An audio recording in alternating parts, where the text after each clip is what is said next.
Good morning. How's everybody doing? I hope well. Okay, so this is going to be somewhat of a short video. Some of mine are a little long. I apologize if they get boring. I just try to get the information out the best that I can. I'm going to be making salsa verde today. So I'm not going to show you all the stuff because it's going to be the same process as the salsa. Um, and that's about it about that. So we're going to get to that in just a moment. I wanted to talk about a couple things. This has been on my wish list for a while, and I finally bought it here a couple months ago. I just unpacked it because we moved back in the fall, so I haven't been able to find some things. So I'm excited about this book. Let me get it closer. Talks about probably our mothers and grandmothers, struggles after World War II in the Victory Gardens. I'm sure some of you have heard of the Victory Gardens that they had after World War II and everything. And it's got some really good recipes in it. And it just shows the resourcefulness of, our ancestors, I guess. They're our ancestors. I mean, it tells you about the gardens. It's $12.99 on Amazon, by the way. So it's not super expensive.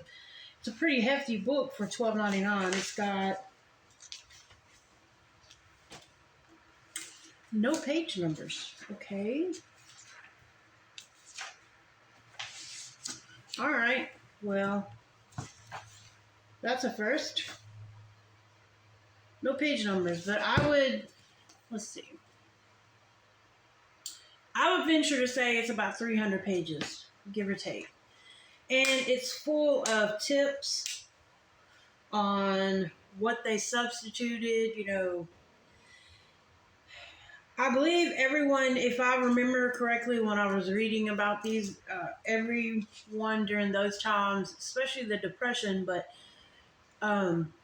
these times too, people were encouraged, even in the bigger cities like New York, Chicago, Houston, Miami, all that, to have chickens in their backyard. It was helping out our countrymen, right? I mean, now it's illegal to have a chicken inside the city limits of most towns, which is, we'll save that for another discussion. But that should tell you everything you need to know. So it's got anywhere from making icing. Now, icing and frosting are not. What is your take on what frosting and icing is? Because to me, they're two different things. When I think of icing, I think of like the thin layer, almost like a ganache. That's how my mom made it. And frosting is what you whip with butter, like buttercream. To me, that's what frosting is. But anyway, so I'm just going to give you an example of what they use. It was simple. It was 4 level dessert spoons of sugar. Keep in mind, these are recipes that come out of actual newspapers in those days. So I guess people didn't have measuring spoons. I thought that was a pretty common thing even back then. So anyway, 4 level dessert spoons full of sugar, 2 tablespoons of water, 6 level tablespoons of household milk, dry. Okay, so keep in mind people were on rations a lot in those days, so probably that was part of their commodities that they got every month. So that's a good way to utilize that, right? And then coloring and flavoring. So I guess if you had lemon flavoring or vanilla or whatever, they use what they had. And it says mix sugar and milk powder together, add water, and beat till smooth. Add coloring and flavoring and spread on top of cake. So yeah, that's what an icing is. It's not the stuff that you whip like buttercream. But I mean, I bet it was delicious, especially when you couldn't find when you couldn't find a lot of things. Because from my understanding, what my mom told me was sugar was rationed during World War II. So there's that. And here's a cake recipe. It's called Christmas cake. 3 ounces of sugar, 4 ounces of margarine. I would use butter, but anyway. One level table, bleh, 1 level tablespoon of golden syrup. Um, I'm gonna have to ask my mom what that is because I don't know what that is. Can anybody help me out with what golden syrup is? I'm not sure. 8 ounces of plain flour. I'm assuming that's just flour. Now you got to understand the flour that we eat now, and I use that term loosely, is not what our moms and our grandmothers had. In the 60s, or excuse me, in the 50s, they went into the lab and created this genetically modified wheat that we have now. Because wheat used to stand like really tall, and it had the the grains and the berries and stuff on it, but it was not practical, I guess, for them, for commercial farmers. I'm not knocking farmers. I'm not big on commercial farms, if you know what I mean, corporate farms. Um, so now they modified them where they're actually only about 18 inches tall, and the stalk is heavier or thicker around, so it can hold more wheat berries. Pods. I'm not sure what you call the things on the top that they harvest the wheat berries from. So now it's all about how much they can produce instead of the quality. That is one of the main reasons why people have gluten issues or wheat issues. And a lot of people have went gluten free, meaning they're using the rice flour. We're gluten free for the most part. Um, but anyway, but we do eat the other wheat. But I have wheat berries in storage, and when we use wheat, I grind the wheat berries. So there's that. So sorry to go off on that tangent. That's just a little piece of information. Why it's not a fad that a lot of people are going gluten free. It's because the crap that they're selling us and calling it flour, all the nutrients and everything else have been sifted out of it, and it's not even flour.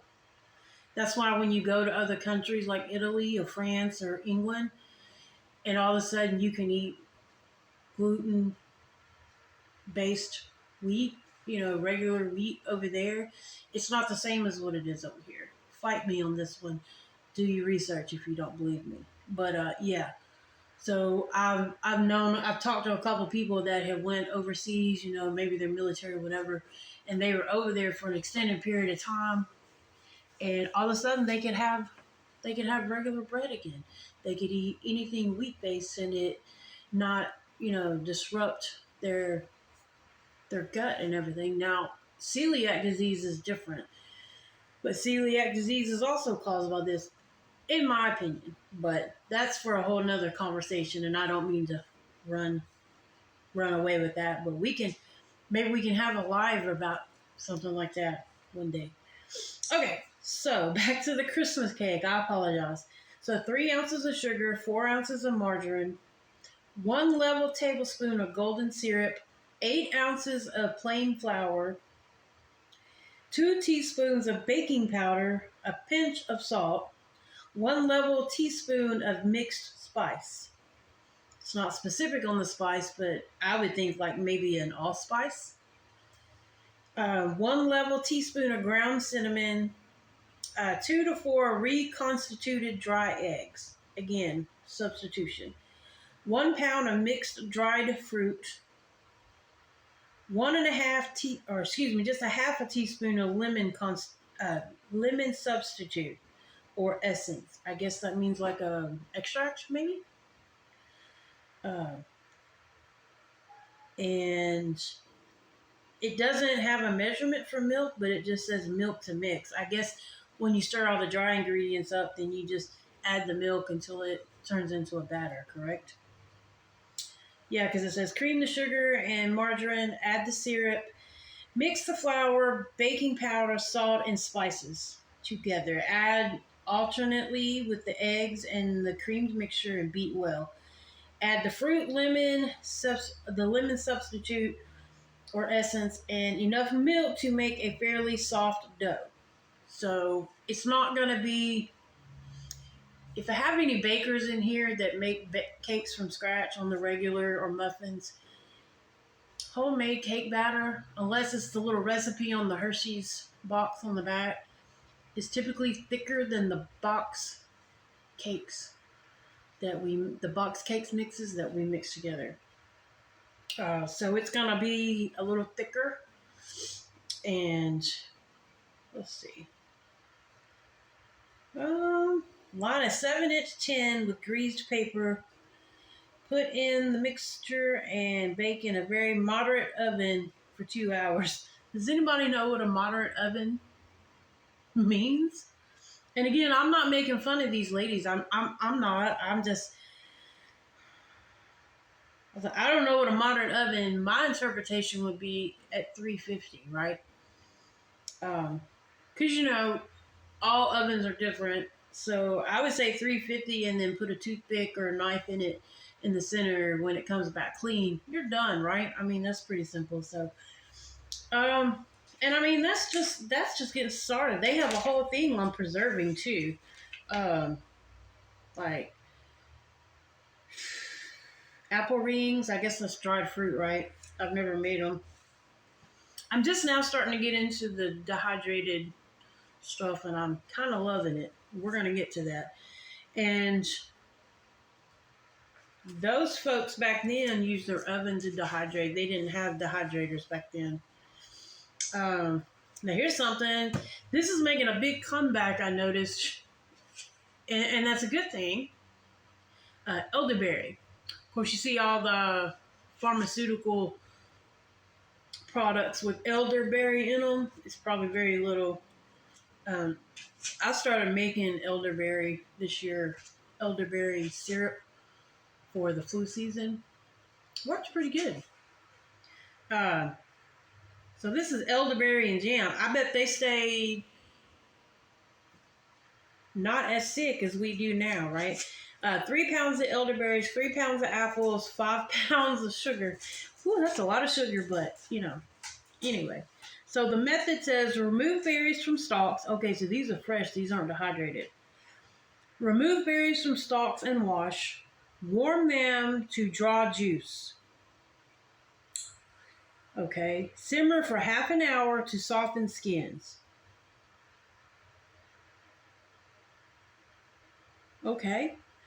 Core apples and simmer until quite soft in another pan with very little water. So I guess just enough to, almost like braising, but, apples. Let's see, what else does it say?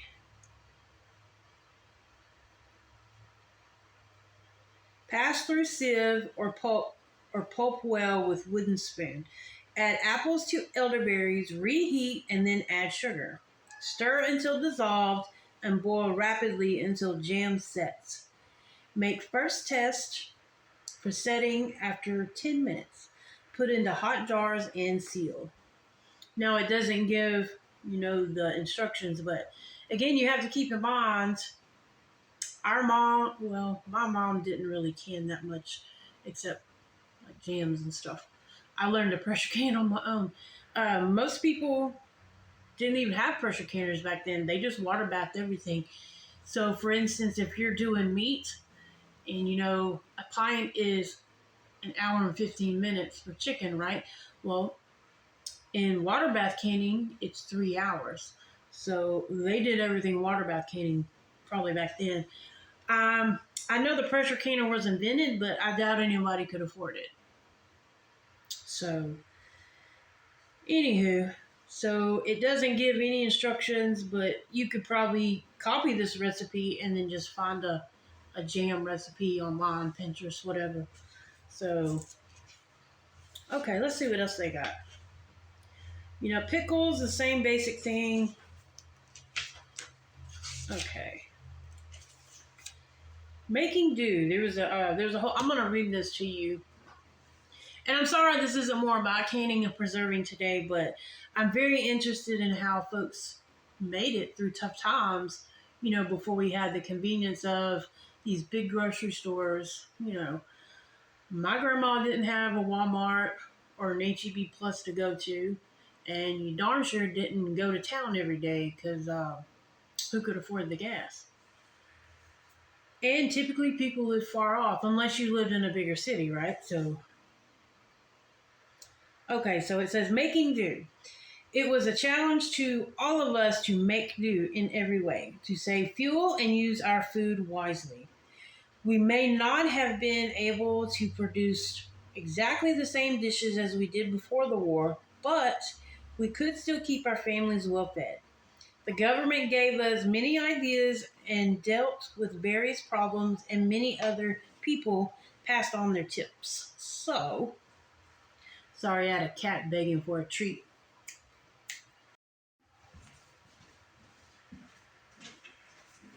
Okay, so anyway, let's see. Sorry about that. Miss Princess Fluffy Butt, aka Boss Lady, the cat, decided she wanted the door open so she could make sure the neighbors were doing what they're supposed to do. But anyway. And it goes on to talk about like carrot jam. Okay, so let's read this because if anybody grows gardens on here, carrots are cheap and fairly easy to grow. I had pretty good success with them last year. I don't think I'm gonna grow them this year. We got a lot going on. I don't know how much gardening I'm gonna be able to get done. Anyway, so carrot jam. So let me just read this to you. There's no specific recipe, but I find it interesting. When fruit is unobtainable and you have sugar for jam, you can use carrots or Swedes to eke out the fruit. Method: cook 8 ounces of peeled carrots in a little water until a smooth pulp. Cook 1 pound sliced cooking apples. Wait when peeled, so not before. In a quarter pint of water until a smooth pulp. Mix the carrot and the apple pulps together. Measure this, and to each 1 pint allow 1 pound sugar. So each pint equals 1 pound of sugar. That's a lot of sugar. Tip back into the saucepan. Stir until the sugar has dissolved, then boil until stiffened. This never becomes as firm as real fruit jam. I guess because you all know that you can use apple instead of the store-bought pectin, right? If you're making strawberry jam, blackberry jam, if you throw, like say you had 3 pounds of blackberry, if you throw 1 chopped apple in the mix when you're boiling it, that acts as pectin, because that's where they extract pectin from in the little packets that you buy.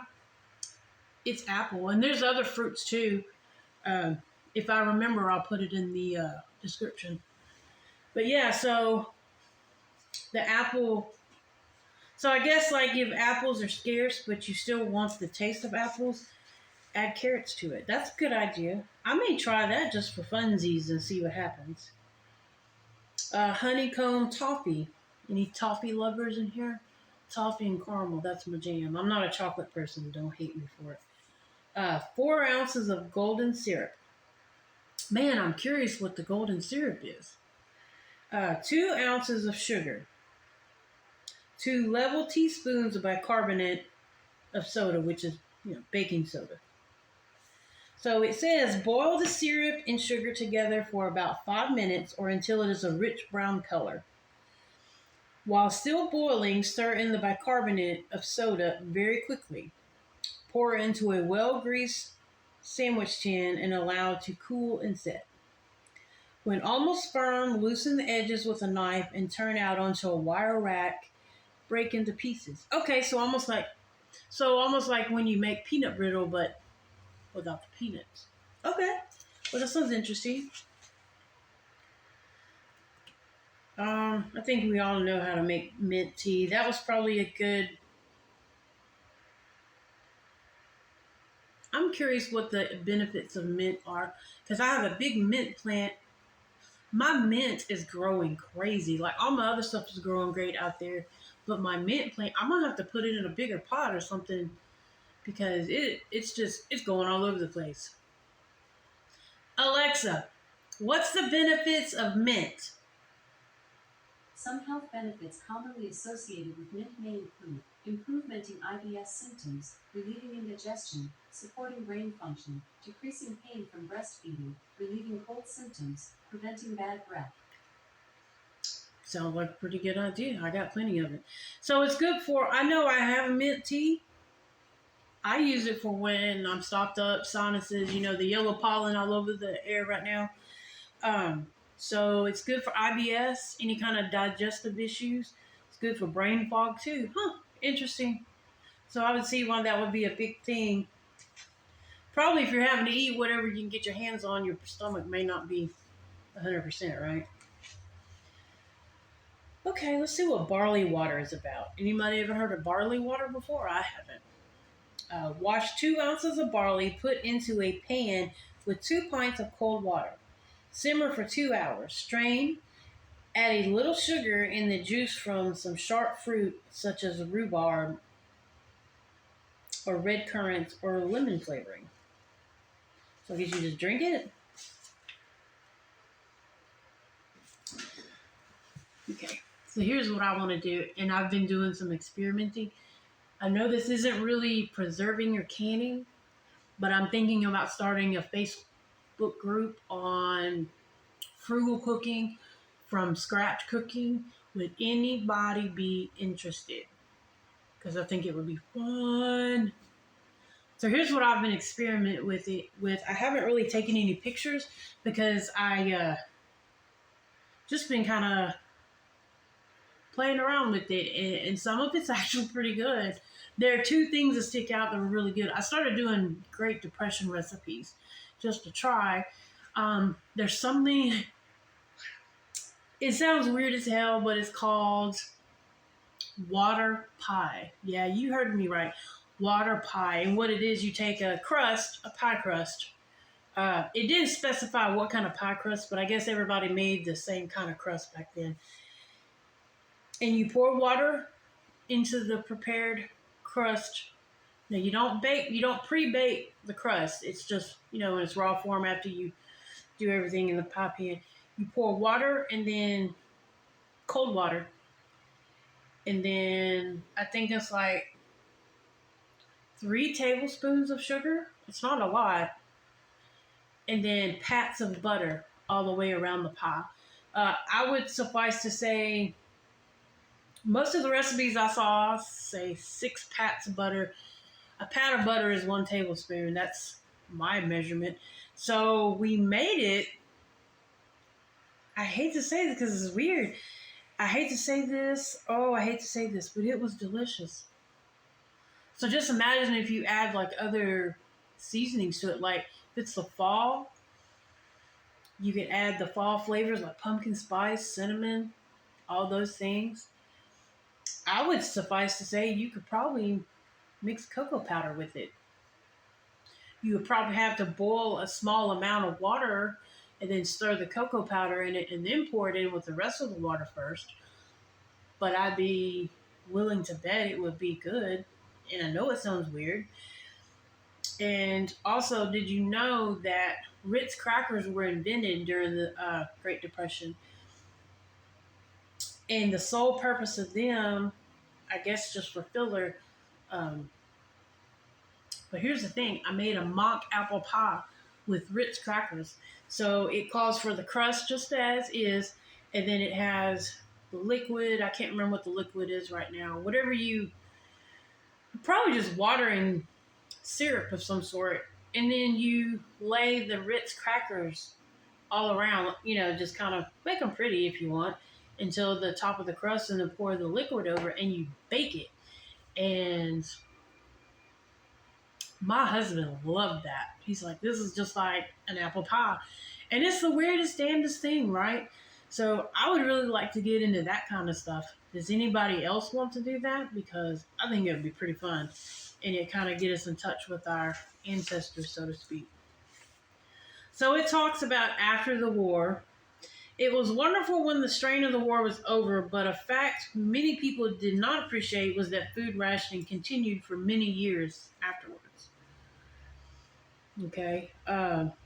Certainly, some foods gradually became more plentiful, and new foods such as whale meat appeared. Okay. The advice from the Ministry of Food was still appreciated, and so were the many broadcasts about food and recipes. So this is when our government still cared, right? And they actually helped give us some ideas on how to survive instead of like what they do now. Anyway, so then it goes on and it's just different recipes like mutton, baked herring, which is a fish, right? Yeah, it's a fish. Rabbit surprise. We're not big on rabbits, but I have eaten it a lot when I was a kid. It was okay. Um, Devon milk. I don't know what Devon milk means. It's raspberries, sour milk, sugar, and egg whites. It says strain the sour milk in a muslin so that the whey is drained and only the thick curd is left. Transfer this into a bowl and add the sugar and raspberry jam or stewed raspberries, whichever. Lightly beat the egg white and then whisk this together with the rest of the ingredients and serve chilled in a glass dish. Okay. Well, that's interesting. So yeah, these ladies and men maybe, and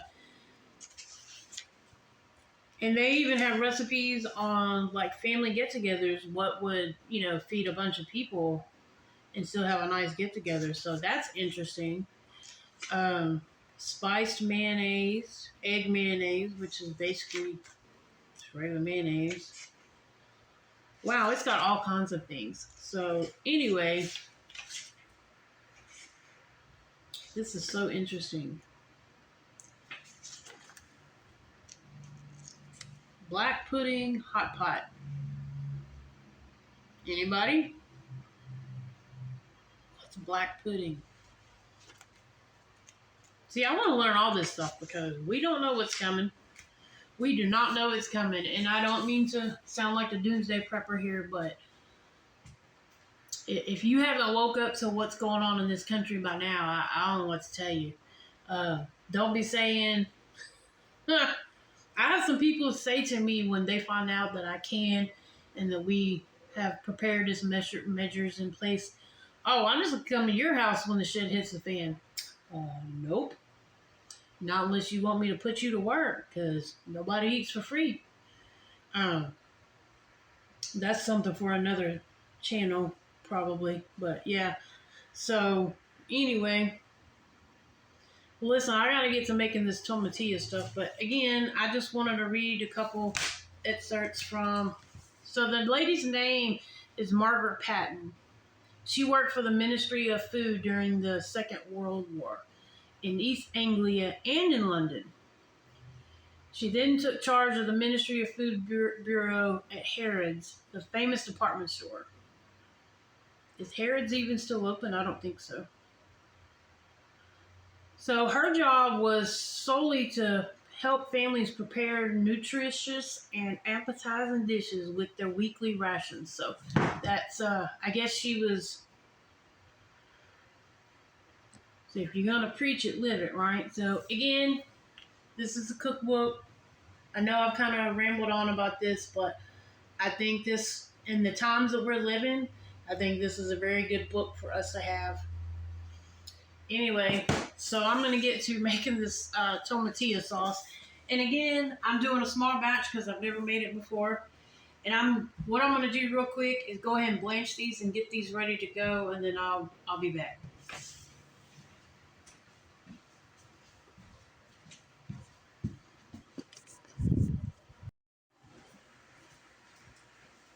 Okay, so what we're doing again is tomatillo sauce. So I would venture to guess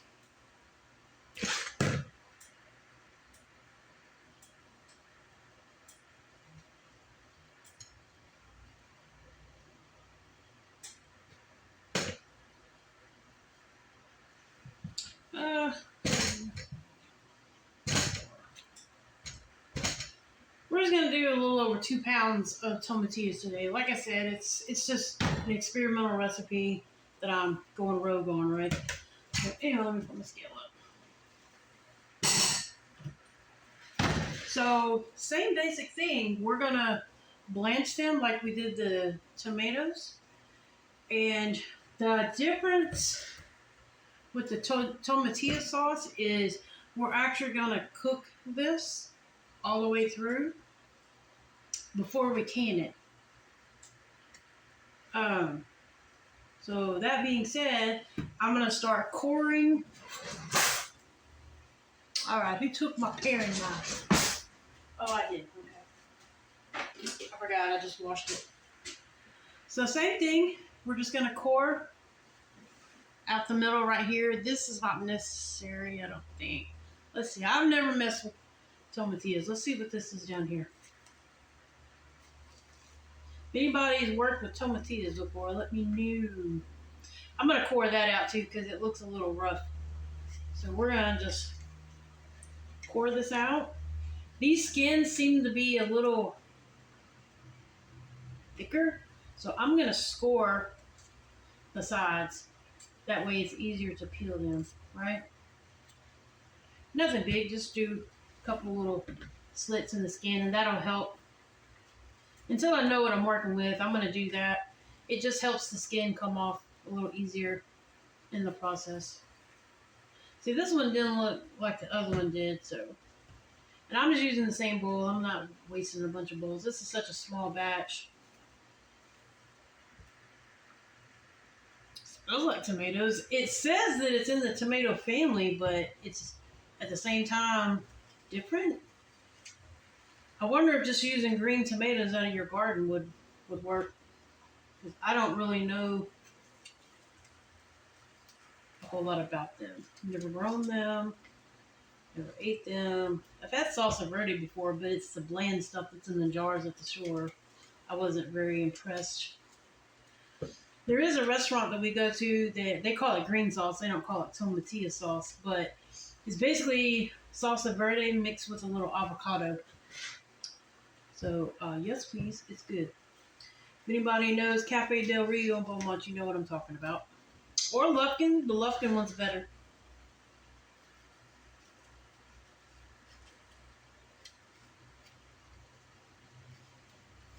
Okay. Almost done. Oh, that almost with my finger. Pay attention, Bubba. No maiming.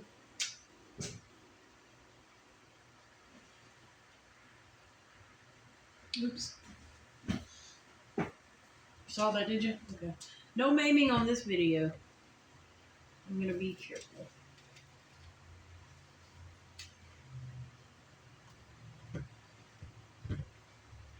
Okay, that appears to be all of them. Because they're just going to go back in the pot anyway, so I'm not using a bunch of bowls. Alright. So again, this handy dandy spider. It's handy. Keep you from burning yourself.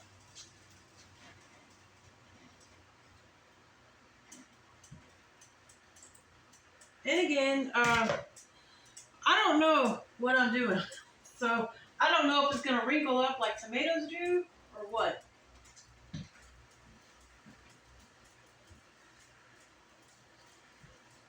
There's another piece that flew over across the whole kitchen.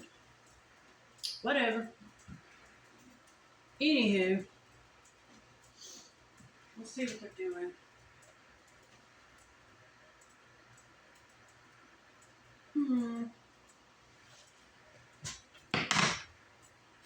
I feel the need to score these a little bit more. For whatever reason.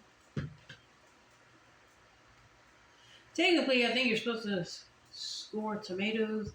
Just half the time I forget to do that. But, so I probably need to be better about that. So I'm sorry, y'all. The proper thing to do to tell you is to score the tomatoes also.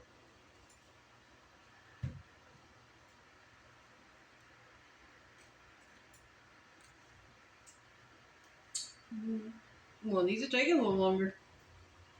So I was right. The skin's a little tougher. It feels like anyway. Taking them a minute. Okay. I'm going to get all these little tops out of here and throw them away.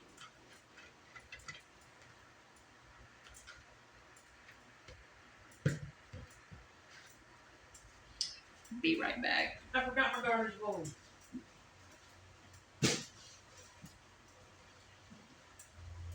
I don't know at what point I started using the garbage bowl for a big project when I'm cutting up a bunch of stuff. I think it was Rachel Ray. Anybody else watch Rachel Ray in the early 2000s? She always had her little garbage bowl. I'm Rachel Ray, y'all.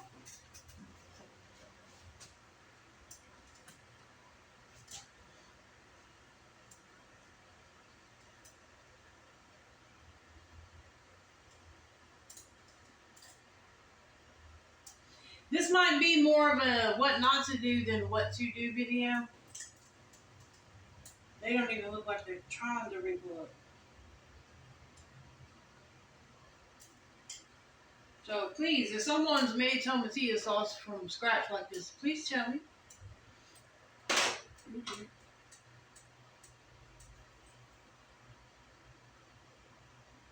Yeah, they don't even, yeah. I guess it's going to take longer than a minute, right?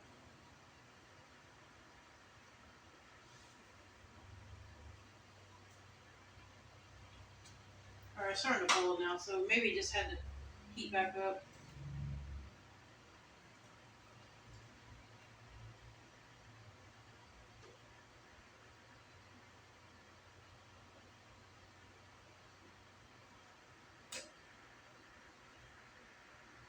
They're starting to change like a different shade of green a little bit, so I guess that's a good sign.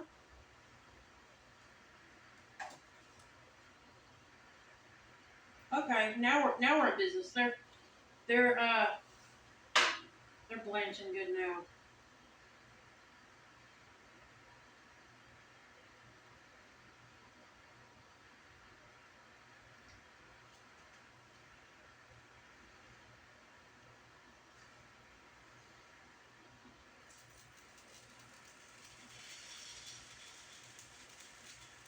Okay.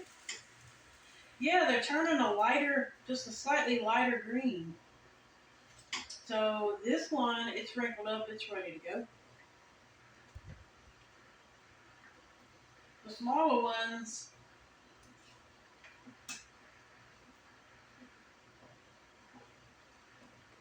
are taking longer. That would be the other way around.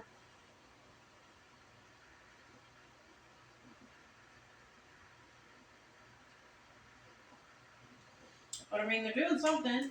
So, okay, now we're cooking. That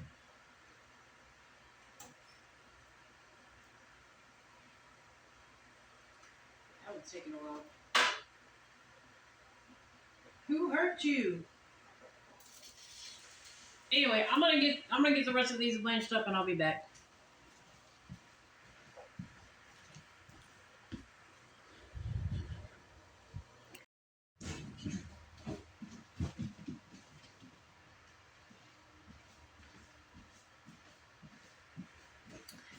Remember when I told you this might be more of a what not to do video? I'm beginning to think I didn't need to blanch them, because after I blanched them, the skin never wrinkled like tomatoes.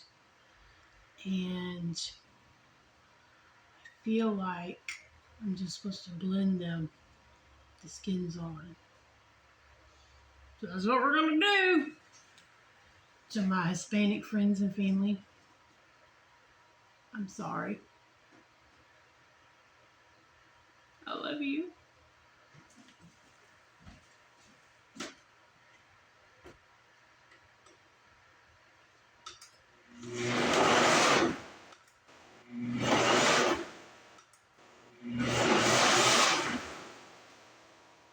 looks about right.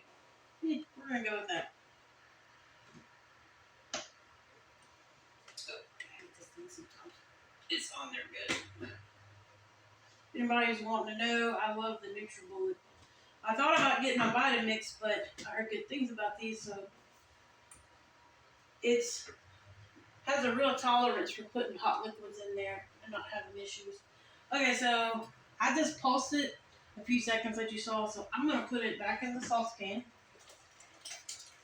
Yeah, I don't see any like weird fibrous. I don't know. We're gonna go with it. I think I was supposed to do this anyway. Whoops. Whatever. So I have 2 jalapenos. Most recipes that I saw, they said to use serranos. I don't have any serranos, so I just found the 2 biggest jalapenos I could. Going in. I'll blend this again, I think. Or maybe not. We'll see. Okay, I'm gonna get the rest of the ingredients and I'll be back.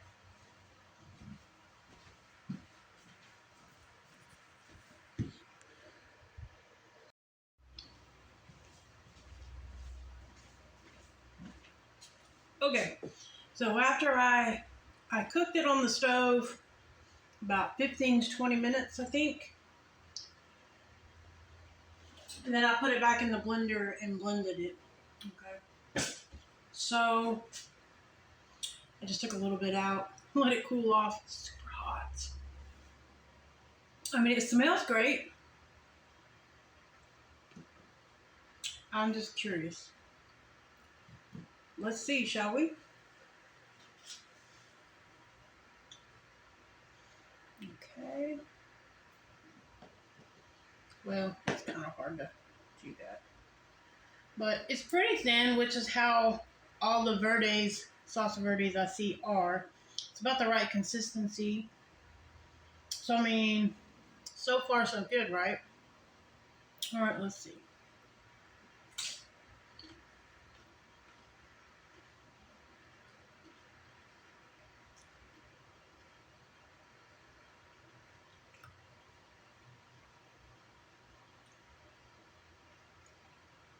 I can see why serranos are used instead of jalapenos. The jalapeno is not hot enough. I mean, it has a little heat, but not a whole lot, which I tend to think that's how salsa verdes taste in general. I mean, if you like salsa verde, it's good. Now, it's better than the stuff in the jars at the store, but honestly, I just think I don't like this. And not that anything's wrong with it, just not my thing. I did, when I turned the camera off and I was waiting on that to cook, I did double check on the process. Yeah, you don't have to peel the skins off. For some reason, I was thinking you do, but hey, whatever. So I don't think that's really going to matter. That being said, most of the traditional recipes say to saute the tomatillas, the garlic, and the onion in a skillet until they're blistered and brown. Well, you know how to saute stuff. With just a little bit of olive oil until they're nice and blistered. And then you blend them up, and then you add whatever you want to it. I actually added a little bit more garlic powder because I wasn't, even though I had several cloves of garlic in there. So yeah, I think it's just not my cup of tea. I know my husband doesn't really like it either, so it's probably not something that I will make again, because I think maybe if I added some avocado to it and then blended it one more time, it would be more like the green sauce that I'm thinking in the restaurants, and that's good. It has, I didn't add citrus to it, but there's like a hint of a citrus flavor, and I think that's one of the qualities of the tomatillo. I read up on them a little bit. They're like a green version of tomatoes with a little hint of citrus. So I'm getting citrusy in it, but not in the way that when you put lime into salsa or margaritas. Um, so I mean, yeah, it's good. I mean, the recipe's good. Um, I think if I was to make it again, I would roast everything instead of what I did. But I didn't really do anything wrong. Just that's the more traditional ways to saute it in a skillet, preferably a cast iron, of course. Everything in cast iron is better. But anyway, so I think that's it. I think us personally, I don't think we're gonna make it again.